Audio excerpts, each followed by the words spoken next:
And welcome into our FanDuel Sports Network studios alongside the czar Mike Fratello and Mr. Cavalier Austin Carr. I'm Kaylee Griffin. It's the Cavaliers with one of their most dominant playoff performances in franchise history, taking down the Heat by 55 here tonight. And guys, it was unbelievable. From start to finish, this team never looked back. I was wondering if they could potentially play even better than they did in Game 3, and they somehow did here with the performance they put on here tonight. What type of statement did this team make, not only here this evening, but throughout this entire series? Coach, I'll start with you. To me, I'm impressed with the fact that they've been focused from the beginning. If you went to their practices, they had those days before they started the first round, and everybody was locked in. They knew what their assignments were. They knew exactly how they wanted to play against Miami, if it was Miami, because Miami had to win 2 big games just to get there. Kenny Atkinson was the first one to say we were a rested team going in against a team that had to fight for their lives. They were exhausted with just the one day coming into the opening game. So everything went according to plan, and the players didn't deviate from it at all. That shows you a mature team. To me, it shows you a team that's on a mission. Also, we watch these type of performances throughout the entire regular season, but to do it in the playoffs, what does that tell you? It tells me that they're focused. I mean, you think about it. They went through a whole 6 months of basketball, and their theme never changed. It stayed the same. We haven't done anything. We're trying to get to a certain point, and they never stopped. I don't care if they won 18 in a row, 15 of went on 3 of those streaks. They always focused. We haven't done anything yet, and this is where everything is starting to come to a crescendo now, and I am looking forward to what they're doing. Okay, let me just say one thing. There are teams that have guys that will speak up and make the point about how focused you have to be, how hard it is to move on in the playoffs, but everyone doesn't listen. Some people listen. But then there are those who want to be different than the rest of the group. Right. This team is willing to be one group and listen to the voice and do what they are asked to do. And that's special. Yeah, I think they showed they are a pretty darn good basketball team here in this series. 6 players scored in double figures tonight. Evan Mobley was one of them. He's standing by with Serena Winters. Thanks, Kaylee. Evan, Miami never had a chance in this game. What fueled just the utter domination from you guys in Game 4? I mean, it started with J.A. He got the steal and just got us going from there. Everyone stepped up. Everyone did what they're supposed to do, and we played our Cavs brand of basketball. And you've officially completed the sweep. How satisfying is it to close this out in 4 games? Feels real good. We get a little bit of rest now, see who we play, and get ready for the next step. You guys have just dominated this series, especially the past 2 games. To win in the ways that you did, what does it say about where this team is at right now? I mean, we're trying to be championship level every time we step on the floor. So we did that tonight, and we got to keep doing it. Look, the second straight year that you're going to advance to the second round, but this is different than it was last season. What feels different about you advancing? I mean, we got the sweep. That's different. And I feel like we're just playing a high level of basketball right now. Everyone's rolling, and we're going to keep it that way. What stands out to you most about this series? About what? About this series. Just how we played 4 great games. We put together 4 straight great games, and we're going to keep doing that throughout this whole entire playoffs. Lastly, Evan, obviously a lot of work still left to be done. This one now is over, but when you think about what you have to do to continue with this, what comes to mind first? First is rest, recovery, get your body right, and then next is scouting. I mean, depends on who we play, and we didn't go with the game plan and play our brand of basketball. Congrats on the win. Thank you. Back to you, Kaylee. Serena, thank you. Taking a look at the series recap, and the numbers, well, they are stunning. Obviously, the Cavaliers dominated the Heat across the board, reflecting in those final stats as the Cavaliers come away with, again, a 55-point victory in Miami here tonight. For more on this game, let's head back out to Miami now as we welcome in John Michael and Brad Doherty. And guys, I think you can hear us now, but obviously the feelings are mutual. We are so grateful for all the work you do coming on our shows pre and post game. We appreciate it. And John, only fitting that the team ends our season the way they did for you here tonight. There it is, the largest margins of victory in Cavs playoff history. Tonight is the record, a 55-point victory. Hey, 2 of these games against the Heat are in the largest margins of victory ever in franchise history. Pretty nice statement that the Cavaliers made today. I would say a very nice statement because, believe me, everybody, Coach, everybody in the league's watching now because they know all of a sudden we're getting back to the way we played when we were going through those runs during the season. Everybody's aware of that. Am I right? And I bet you Kenny Atkinson is in the locker room telling the team, guys, this is great. Right. The fact that we can sweep them forward, we're going to get some rest. However, right. You start over again with the next series. That's yeah. right. Oh, yeah, they're already thinking about it. Kenny Atkinson's wheels were turning, I imagine, on the bench already as his team gets ready to head back to Cleveland. Potentially about a week off now before they prepare for that second round. We got more coming up here on Cavaliers Live. A lot to talk about. Ty Jerome with the buzzer beater to end the third quarter as the Cavaliers come away with a 55-point win. Okay, just before we get started, just want to again reiterate my respect for the Miami Heat, their program. They went through a gauntlet before they played us, so we had a big advantage, big physical advantage. So it's pretty amazing what they did. As a 10th seed to win 2 playing games on the road, and then we had 7-8 days of rest. So and I always appreciate the class they play with. Win, lose, they don't play dirt. They don't play dirty. They're win with humility. When they lose, they're just a class program. Just utmost respect for their club, their coaching staff, players in that locker room. Okay. Kenny, we talked before the game about how difficult closeout games can be. Obviously, this had a very wide margin of victory, and as both games down here did, how did you guys avoid complacency after building a 2-0 lead at home? Great leadership. That first 5 minutes, I think Jared Allen probably led by him, but led by our starters. And then, Dan, when our bench comes in, we don't skip a beat, right? We even, get stronger, so, but we came down here with the right mentality. And again, I just say our maturity, our leadership, all that stuff we've been talking about all year. We don't seem to have letdowns, and that's rare. It's just rare, with any team. We rarely have letdowns. You mentioned in your opening statement the rest before the series. Now, taking care of business, you get that again going into the second round. How important is that huge for another playoff? It's huge. I think, we'll see what happens. It gives us a day or 2 days. This is,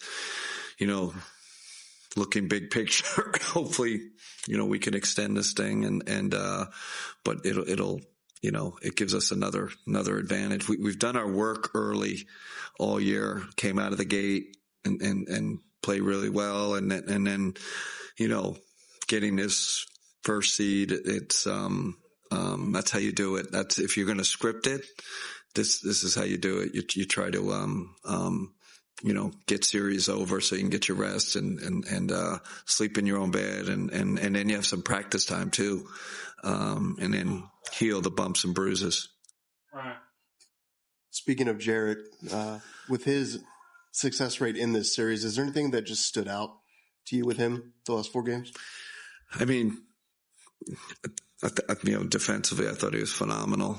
His activity at the rim, but I thought, this is the first time I've really seen him extend his defense to the 3-point line. That was part of our scouting report. We gotta pressure their bigs because obviously we're top locking, hero. So if you do that, you have to have great pressure.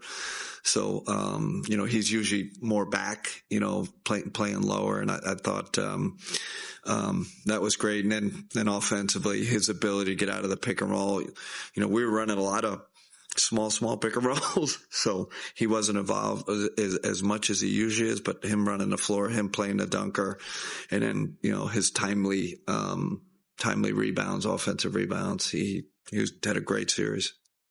Chris. Hey, Kenny, there have been various points throughout the course of this year where you've said something along the lines of, I see a focus level with this team in practice and shoot around that like kind of informs me of what's coming from the group. Did you sense that from this team earlier today at shoot around? Yeah. But you never know. But again, Chris, it's like, led by Donovan and our kind of big four, those guys set the right tone, send the right message to the guys. I really don't have to say anything. It's all kind of been said amongst them before I get to my pregame speech or film. There's just a connection and a camaraderie and our leaders kind of send the right message and everybody kind of follows. And then what was the adjustment that you made over the last 2 games to get DeAndre more involved in the offense? That's a good question. We really didn't make any adjustments. I think it was just him kind of gaining more confidence and being more comfortable. Ty find him, Ty scoring actually helped because they started to blitz Ty and then Dre's found some catch and shoot threes. And once he saw a few go down, I think that just fueled him. And then I thought he was really good, recognizing the cross matches and the mismatches in transition. Another guy, he had a phenomenal series. Joe. So as you remember, of course, when DeAndre got to Cleveland, he was all world for a month. Yeah. And then from mid-March to maybe up to the other day, not as good. Did you ever get concerned that we wouldn't get back to the DeAndre that we had seen that the first month there? My only concern was from my perspective, I'm kind of not finding the right, position for him to succeed. That's the first thing you look at. And, am I relying too much on the other guys that I know? That's, you always say that with a new guy, but, Joe, I said this before, I think it was circumstances. Guy hadn't been home. We go on that hellacious road trip. He kind of gets off his routine, doesn't have a place. He's staying in the hotel. I just think he got off, kind of off kilter and where maybe in the beginning he was just coming in with adrenaline. So once he got back, kind of got his feet under him, he took off again. So I think a lot of it was circumstances. And then I'm not trying to use your words against you. I know why you said it at the start of the series, but leading into this series, you were saying that playing the Heat, they're so tough. You're going to learn some things. You're going to be a better team because you had played against them, all those things. Yeah. And then you won the series by 122 points. I don't think that's ever happened in the NBA before. And so I guess the question just is, what did you learn in this series? Well, I will say those first 2 games were close, right? Like we imagine if they get one of those games and they could have gotten, they could have gotten both. I think Spo said the same thing. So, and maybe I'm being, super, kind of paranoid or overthinking this thing, but, those first 2 games, could have gone either way. And so, I thought we learned a lot about ourselves in those first 2 games, cause we had to, kind of fight through that. And then coming here was a mentality. Like you're on the road, especially game 3, I think that was, this game, whatever, I think game 3 was a big one. And we just came out and hit first and had a great mindset. So you learn, right? Every series you learn something. So I'll stand by that statement. When you play this team, this club, it was, I think it helped us get more battle tested. Kenny, congrats. Thank you. I'd like to stop for 10 seconds and bring you back to mid-September, the end of September, in the very beginning of the season. Yeah. What memories do you have in your mind of those first days working with this group? And if in that moment you could imagine how is the team right now and at this level, at this moment, the semifinals with this level? Yeah, I think I've said this a couple of times, but after the first 2 days of training camp, all the coaches, we go in and we talk, we're just like, wow, like this team, is so skilled. They're so together. And they compete like super hard. That was, that was after 2 days of training camp. Like that was, but at no time did we say, hey, we're going to be the first seed I remember we lost the we lost the 4 exhibition games, right? And then go into Chicago and absolutely get right? Like we couldn't keep up with them. And, so it wasn't like, oh man, we got this great team. I know they say don't pay attention to preseason, but we're a little nervous, like, kind of what's going on here. But again, these guys know them. So they kind of have a pretty good confidence about themselves. But I didn't have that feeling after preseason. Yeah. Kenny, what does it say about this team that you guys can come to Miami for 2 games without Darius Garland and win those games back and find 92 points? Yeah. I mean, that's one of your all-star players. It just goes to show how deep we are. Right. And, Darius was out, but that gave Dean some more minutes. We could kind of tie more minutes. Just shows how deep we are. And legitimately deep, right? Like not, okay, man, this guy came out of the, rotation players that can really contribute to winning. I'm not sure there's any team in the league that can go that deep with so many rotation players. Let's take a look at our FanDuel's Make Every Moment More First Basket odds. And tonight it was Jarrett Allen setting the tone, coming away with the steal and the slam. He had 14 points, 12 rebounds, a perfect 5 for 5 from the floor. And as Evan Mobley said, Jarrett Allen set the tone from the very beginning of this game with this play. A career high, 6 steals as well, all of them coming in the first half. He was sensational. First quarter, the Cavaliers put up 43. They led by 26 at the end of that first frame. They went on a 33-5 run at one point in that first quarter. Coach, what did you see about how this team started the game? Well, Kenny Atkinson just got done mentioning to us that he asked the bigs to get up higher. Don't be back in that soft catch area that we see them in so often. So he said, guys, ask you to move up, put pressure, and the first thing that happens in the game, you see Jarrett Allen run right through the pass, steal it, and dunk it at the other end of the floor. That's a nice way to start the game out. Awesome. There was a stretch of time during the regular season where the Cavs really struggled to start games. As they continue to move on through the postseason, how important are those strong starts going to be? Huge. I'm just on the road, starting like this tonight. I'm telling you, if they can do that on a consistent basis, that gives you a huge advantage on the road. I mean, and at home, we all know what happens when they get started at home. Everybody's up in the air screaming, hollering, and going crazy. And now there's snow falling in the arena. Yeah, right. They've got actual avalanches inside Rocket Arena. It is impressive. If you haven't seen it yet, you got to go to a playoff game and check it out. The Cavaliers taking care of business inside any arena that they're in. 73 bench points tonight, 18 coming from Ty Jerome.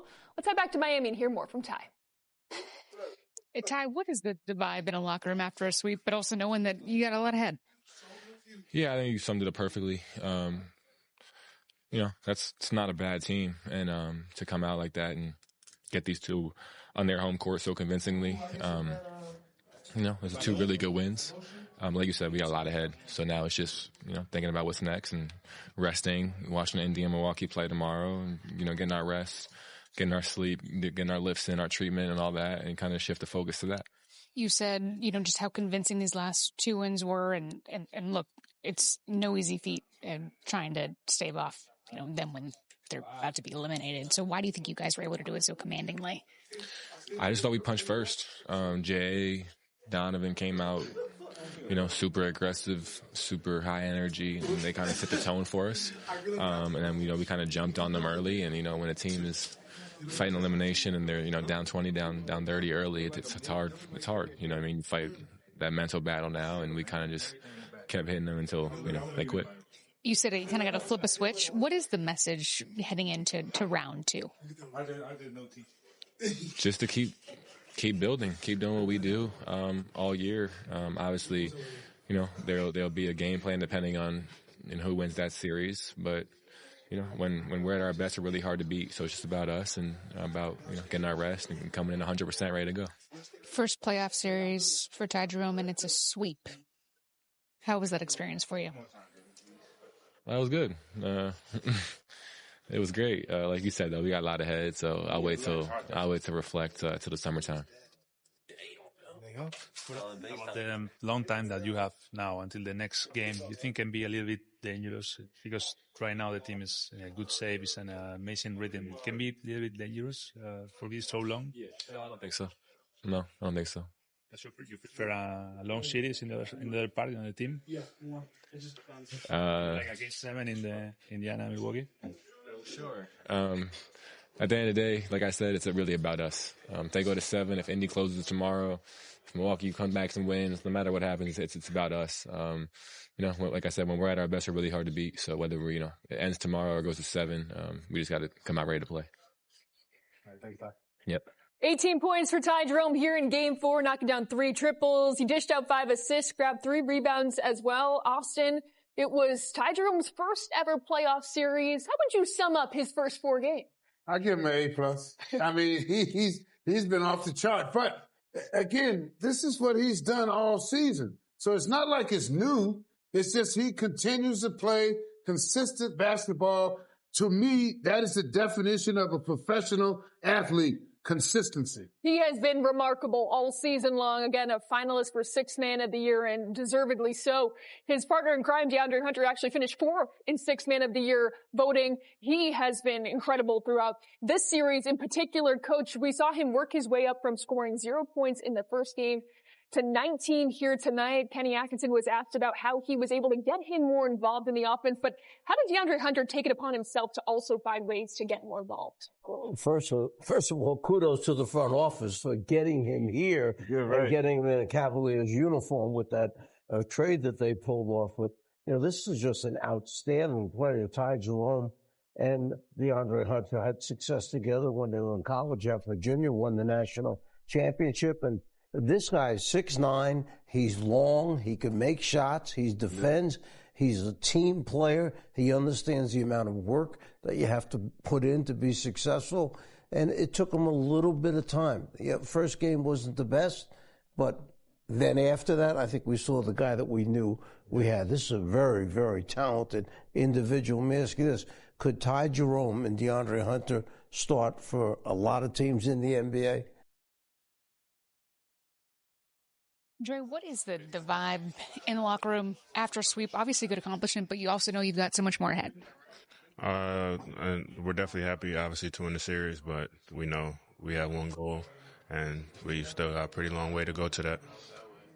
When you look at this series as a whole, and you look at these past 2 games, just how convincing that you beat Miami, what do you think was something that you guys unlocked, the key to that, and what does that say about this team? I think we really stuck together. We didn't get too, ahead of ourselves. We didn't get too big-headed with the lead or anything like that.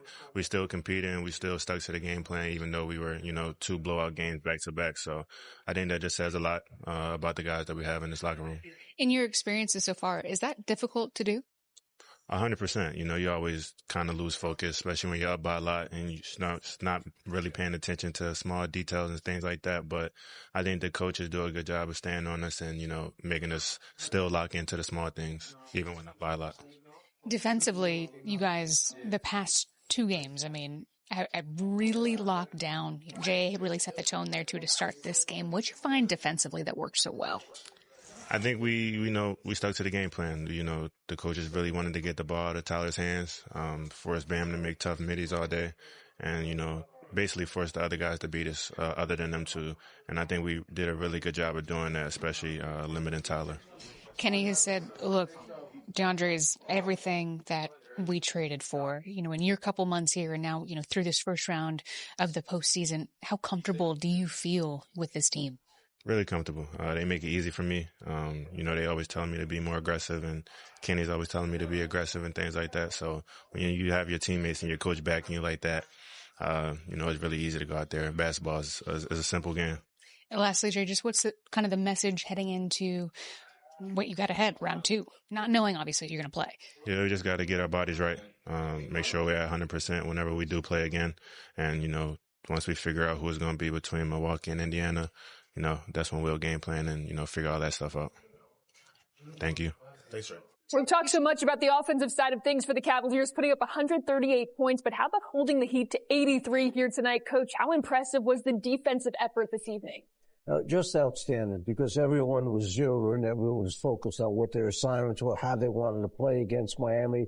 One of the things was getting off to the start that they did. You don't want that visiting the crowd on the other court. You were the visitors there. You get off to a slow start. You get that crowd feeling like, hey, we're going to pull this game out tonight. But our guys didn't do that. And it starts with the defense.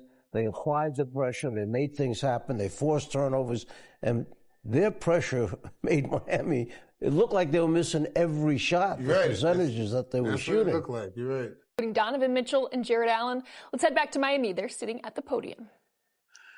Donovan, you talked after Game 3, and Kenny talked about the closeout game being the most difficult one in a series. That obviously you guys had a blowout win tonight. How did you not allow this group to become complacent?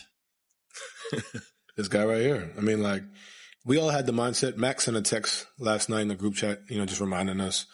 And it really speaks to the collectiveness of the group, what we have. And then when you get out there and he sets the tone with a steal and a dunk, you know what I'm saying? It really, and then he had some words that he said to me that I won't repeat, but that's when I knew we were going to win. That just speaks to where we're all at. And, that's the biggest thing, just the maturity level as a group. But, we handled our business, and this is the toughest game of the series. And, for us, we really set the tone, and that's something to be proud of. You guys came to Miami and won 2 games without Darius available because of his injury. And you won those games by 92 points combined. What does that say about the rest of this group? As a group, next man up. We've shown it all year. When I've been out, when you haven't been out, when Ev has been out, but DG's been out, we've shown it all year.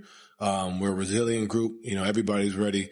And that just speaks to, us, our work ethic, our collectiveness, and then, Kenny for putting us in the right spots consistently. For either one of you guys, you talked before the series started, no matter what happens, you're going to gain something from the series against Miami, and it's going to make you better for this playoff journey ahead. What do you feel like that was? Our intensity on the defensive end. I feel like that took leaps and bounds every single game that we played, and tonight was an excellent showing of how intense we can play, what level and standards that we can be at every single night. Donovan, what did the text read from Max? It said, I'll make sure I can read all of it. Take care of business so we can get some rest into the next round. Let's take all the advantages we can get, plus other words. But that just speaks to our group, man. It's everybody. You know what I mean? You can point to Jay, you can point to me, Ev, and Max has been that guy for us consistently, but it just speaks to our group and our camaraderie. And understanding the moment, which is huge. Tyler Hero was talking a lot of trash throughout the course of this series, and You've been waiting for this one. You've been waiting. He finished 1 of 10 from the field with 4 points. Can you just speak to Max's defensive effort, your guys' defensive effort to neutralize him? Big time, man. When, Max Strus, Sam Merrill, DeAndre Hunter, Dean Wade, just continuing to take that challenge. He's not a bad player at all by any means, but making his life tough, that's the goal. And, the stats, show how great of a defensive effort we've put together, to kind of stop him. And, for it to be like it was tonight was huge in a closeout game. And you got to give all the credit to those guys, man, who continuously, put the work in defensively. And then also on the offensive end, they're also running around and continually get on the boards, making shots. So, give Max a lot of credit, give Sam a lot of credit, Dean, Dre, Ice, everybody, continue making it tough. Kenny was just talking about DeAndre after the trade, all the circumstances that he went through, the road trips, and maybe never quite settling in now that he was able to maybe catch his breath a bit. Right. When you get a more maybe dynamic DeAndre Hunter, what does that do for you guys? It just opens it up for everybody else. I feel like this whole playoff series, he started out 0 points the first game. He just kept getting more and more comfortable. And I think that just speaks to how we were on offense. He came in game 3, and that really opened up the whole game. Everybody was getting shots. Ty and Dre were working together. When he's comfortable and he's in the flow of things, it makes the offense run so much smoother. Well, taking a look now at the Eastern Conference bracket, the Cavaliers, the only team in the East to sweep their first-round series. The Oklahoma City Thunder, the only team in the West, their number 1 seed, to sweep their first-round series as well. As we can see, the Cavaliers will await the winner of the Pacers-Bucks series. Indiana goes back to Indy tomorrow, up 3-1. Obviously, a brutal blow to the Bucks, losing Damian Lillard to the Achilles tear last night. But if this holds and the Cavaliers face the Pacers, Coach, I'll start with you. What are we in store for? Well, understand that the Pacers team will have no problem trying to play a 130-point game with the Cavaliers if that's what they so choose. And I thought that the Pacers really improved their defense this year. I think it's a little bit different Pacer defense than they've played in the past. You've got shot makers. You have people that can put the ball on the floor and create. They want to run. They have a big man who's very agile. He's a shot blocker. He's a rebounder. But he can also face up and shoot a three-point shot if he has to. So the challenge with the big people inside is going to be interesting because Indiana has some quality big people. And then Halliburton is one of those guys, an all-star player who can score, or there's certain nights where he comes out of it with 15 assists, doesn't do a lot of scoring, but he got his job done. We have you. What are we talking about? We got the Cavaliers. We got wins to go. The postseason continues on, but our coverage ends here tonight with the Cavaliers' 55-point victory over the Heat here this evening. What a game. The Cavaliers sweep Miami and head into the second round, but our coverage ends tonight. For Dan Larson, for Jeff Platts, for our entire crew, for Austin Carr, for Mike Fratello, I'm Kaylee Griffin. Thanks for joining us all season long. We'll see you next year.